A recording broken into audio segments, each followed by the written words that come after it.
Mesdames et messieurs, bonjour. L'égalité entre les femmes et les hommes est un des principes les plus importants de la vie dans notre République. C'est un principe de droit consacré à l'article 1er de la Constitution.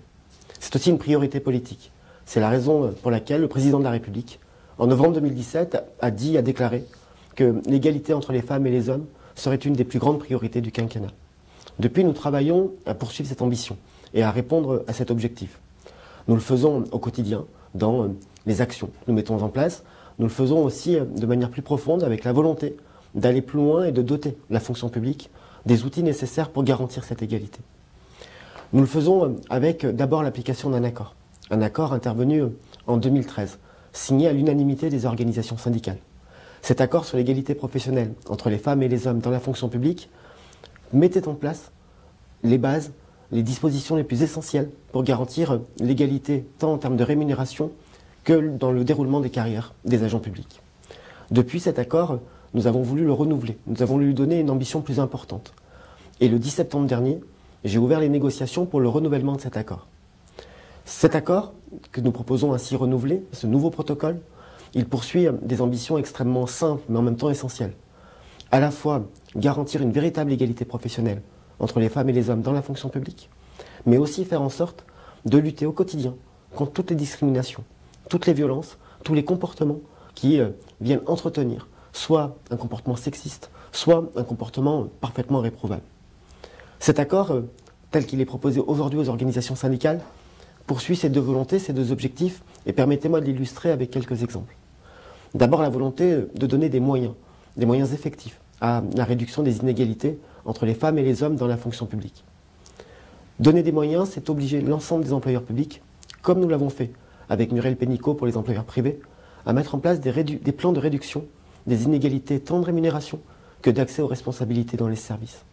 Donner des moyens, c'est aussi mettre en place, créer un fonds d'intervention pour l'égalité professionnelle entre les femmes et les hommes dans la fonction publique, de manière à pouvoir financer, mettre en place des actions nouvelles, des actions innovantes et des actions aussi de sensibilisation et de formation. Le deuxième exemple que je souhaite souligner et que nous proposons avec cet accord aux organisations syndicales comme aux employeurs publics tient au déroulement des carrières. Le protocole de 2013 que j'ai évoqué fixait, définissait une liste de métiers, de fonctions pour lesquels il y a une obligation de nomination équilibrée entre les femmes et les hommes. Nous allons élargir cette liste, faire en sorte qu'il y ait plus de métiers, plus de fonctions qui fassent l'objet de cette obligation.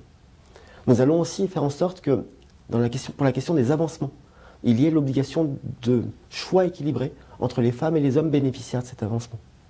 Et puis enfin, troisième exemple, c'est la volonté que nous avons de neutraliser l'impact sur la carrière des agents publics des temps liés tant à la maternité qu'à la parentalité.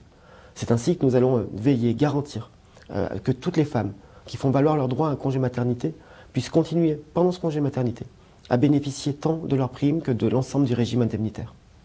Nous allons aussi faire en sorte de neutraliser l'impact du congé parental, que ce soit le père ou la mère qui fasse valoir ce droit, mais neutraliser son impact sur le déroulement des carrières.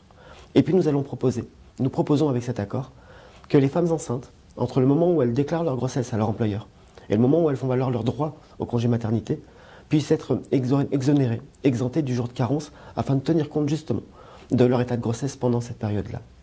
Ce sont là 3 exemples des dispositions prévues par le protocole, il y en a bien d'autres.